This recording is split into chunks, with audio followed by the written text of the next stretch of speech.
بسم اللہ الرحمن الرحیم۔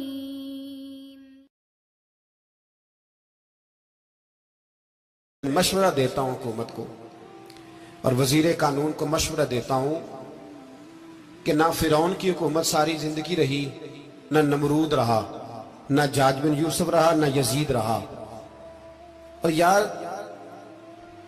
درباری بن کے حکمرانوں کی چاپلوسی کرتے کرتے تم یہاں تک آ گئے ہو کہ اب نبی پاک کی عزت کو ہاتھ ڈالنا شروع کر دیا ہے۔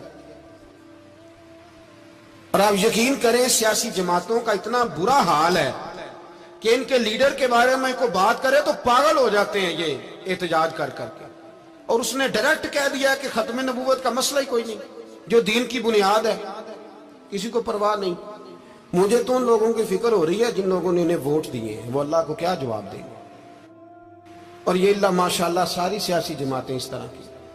اور میرا وزیر قانون صاحب کو بھی مشورہ ہے کہ زندگی بڑی تھوڑی ہے، بڑی تھوڑی، اللہ سب کو معاف کرتا ہے، اپنے رسول کے غداروں کو معاف نہیں کرتا۔ اور یہاں تمہاری گاڑیوں پہ جھنڈے لگے ہوئے ہیں، وہاں بھی تمہارے جھنڈے لگیں گے، پر اس لیے لگیں گے کہ یہ غدار ہے ناموس رسالت کے، یہ جھنڈے لگیں گے۔ شرم کرو اور ڈر جاؤ، بس کر دو۔ تمہارے منہ میں اب دانت پورے نہیں رہے، کوئی شوگر کا مریض ہے تو کوئی بلڈ پریشر کا، تو کوئی ہارٹ کا، تو کوئی کینسر کا۔ شرم کرو اور اپنی قبر کی بھی تھوڑی سی فکر کرو۔ بتاؤ پاکستان کے کتنے صدر گزرے، وزیر اعظم گزرے، تو ان کی قبریں کہاں ہیں؟ کوئی جاتا ہے ان کی قبروں پہ؟ کسی کو خبر ہے؟ کیوں اپنے لیے جہنم کٹھی کرتے؟ سارا کچھ دنیا داری رہ گئی ہے، سارا کچھ صرف یہی رہ گیا۔ حضرت ابو بکر سردار تھے، حضرت عمر سردار تھے قبیلے، حضرت عثمان سردار تھے، انہوں نے سرداریوں کو ٹھوکر مار کے رسول اللہ کے قدموں میں بیٹھنا پسند کی، سرداریاں چھوڑ کے غلام بن گئے۔ تم سرداریاں بچانے کے لیے رسول اللہ کی غداری کرتے ہو، شرم نہیں آتی؟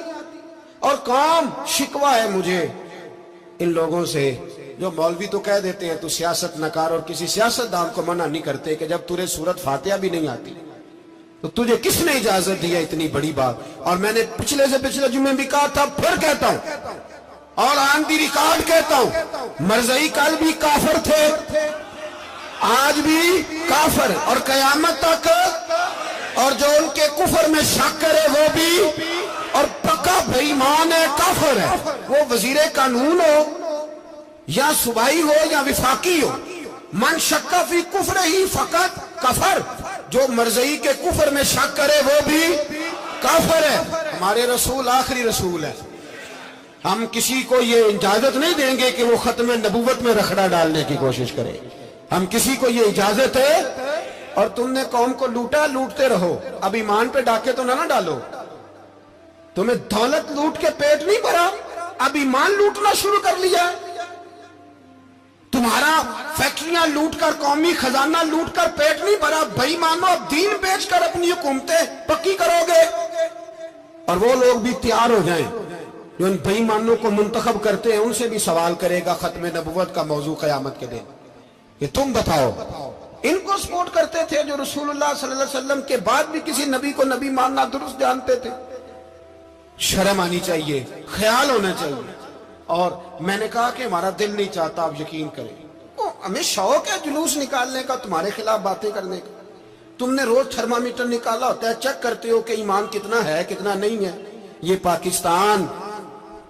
پاکستان اگر صوبہ سندھ ہے تو وہ حضرت عبداللہ شاہ غازی کا ہے، اگر بلوچستان ہے تو حضرت بابا عبد الرحمان کا ہے، اور اگر پشاور ہے تو وہ صوفیاء کا ہے، اور اگر یہ دھرتی پنجاب ہے تو یہ داتا علی اجمیری کی ہے، یہ بابا فرید الدین کی ہے۔ اس میں کسی غدار کو قبضہ کرنے کی اجازت بالکل نہیں ملے گی۔ اور ہم وہ لوگ بھی نہیں جو چپ کر کے اندر سوتے رہیں، قوم جو کرتی ہے کرتی رہے، ہمیں پرواہ نہیں، نہ ایسی کوئی بات نہیں۔ کوئی بندہ نہ سمجھے کہ انہیں ہوش نہیں، انہیں پتہ نہیں، ہمیں سارا کچھ ہی آتا ہے۔ پھر اگر کل کو کوئی ممتاز قادری پیدا ہو گیا تو شکوہ نہ کرنا، کل کو پھر سے عامر چیمہ نکل آیا تو شکایت نہ کرنا، یاد رکھنا۔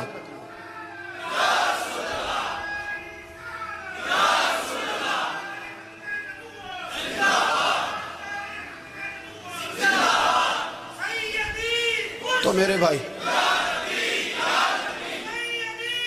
کھول کے بولو یا نبی رسول کے بولو صلی اللہ. تو یہ مشورہ ہے,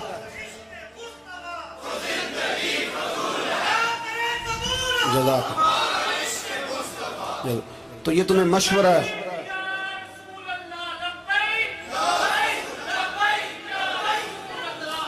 میری بات سنیں, یاد رکھیں, یہ لوگ بعد میں پچھتاتے ہیں, پھر مناظرے کراتے پھرتے ہیں اس نے صحیح کیا کہ غلط کیا, پھر انہیں ہوش آتی ہے بعد میں, پھر ان کے ہواری نکل نکل کے میدانوں میں دلیلیں دیتے ہیں. اس لیے ہمارا مشورہ ہے انہیں کہ یہ اپنی حد میں رہیں, اور جو کام تمہارے ذمہ, میں نے کہا نا تم نے بڑا لوٹا, یہ قوم روز تمہیں موقع دیتی ہے لوٹنے کا, یہ موقع دیتی ہے, تو تم نے دولت لوٹ کے پیٹ نہیں بھرے, اب ایمان لوٹنے کے چکر میں آ گئے ہو. یاد رکھو مسلمان گناہگار ہیں, غدار نہیں ہے. تمہیں دولت لوٹنے کا تو شاید موقع مل گیا ہے, پر ایمان لوٹنے کا موقع نہیں ملے گا. تو اس لیے اس کو لگام دو. اور ویسے بھی کتا جو پالتو ہوتا ہے نا, اس کو گھر کے اندر سنگلی سے باندھ کے رکھنا چاہیے. یہ تمہارے بوٹ چاٹتے ہیں, بھونکتے ہیں تمہارے حق میں, وزارتیں لیتے ہیں. ہم نے تو کوئی وزارت نہیں لی تم سے, اور نہ ہمیں شوق ہے, اس لیے کہ ممبری کیا کرنی ہے جس کو ممبر رسول عطا کر دیا جائے. اس نے کیا کرنی ہے یہ ممبریاں, اس کو پکا ممبر رسول دے دیا جائے. تو اس لیے اس سے باہر آؤ. میں نے کہا بڑے بڑے نمرود, فرعون, قارون دفن ہے, تمہارا بھی نام تک نہیں ہوگا, بالکل نام نہیں ہوگا. اس لیے ہمارا مشورہ, اور آپ لوگ بھی آئے نا یہ اگلے سال, تو ان کو کھڑا کر کے پوچھ لینا, اسلامی جمہوریہ پاکستان کا تم نے MPM بننا ہے, پہلا کلمہ ہی صحیح سنا دو. چلو خدا کا واسطہ یہی بتا دو کہ تمہیں نماز بھی ڈھب سے آتی ہے کہ نہیں. اور آپ کی موج ہے, آپ بٹھا لیتے ہیں سر پہ, کیا کرے, سمجھانے والے مفت گناہگار ہو گئے اور بہکانے والے سب تمہارے یار ہو گئے. اس لیے یہ چھیڑتے ہیں جان بوجھ کے, اور پھر جب کوئی ممتاز قادری علیہ رحمہ پیدا ہوتے ہیں, پھر انہیں دشواری ہوتی ہے, پھر ان کا جینا مشکل ہو جاتا ہے. یہ موقع دیتے ہیں, پتہ نہیں کس کے ایجنڈے پہ عمل کر رہے ہیں. میرا سوال یہ ہے, میں نے پچھلے جمعے پھر میرا سوال ہے کہ میں پوچھتا ہوں, اس آدمی کو ضرورت کیا ہے ختم نبوت پر بات کرنے, جب امت مسلمہ کے متفق کا فیصلہ ہے کہ مرزائی کافر, اسمبلی نے بل پاس کر دیا کہ مرزائی, ان کو اقلیت قرار دے دیا, اور جب سے وہ اقلیت بنے, نہ ہم نے ان کی عبادت گاہ جلائی, نہ ہم نے ان کو قبروں سے نکالا, نہ ہم نے, بس ٹھیک ہے جیسے عیسائی رہتے ہیں, یہودی سے کس ملک میں رہتے ہیں وہ بھی رہے, اقلیت بن کرے, کوئی اعتراض. پر تم انہیں کھینچ کے کیوں قریب کرتے ہو, تمہارا کیا جرانہ ہے ان کے ساتھ, بتاؤ تو صحیح.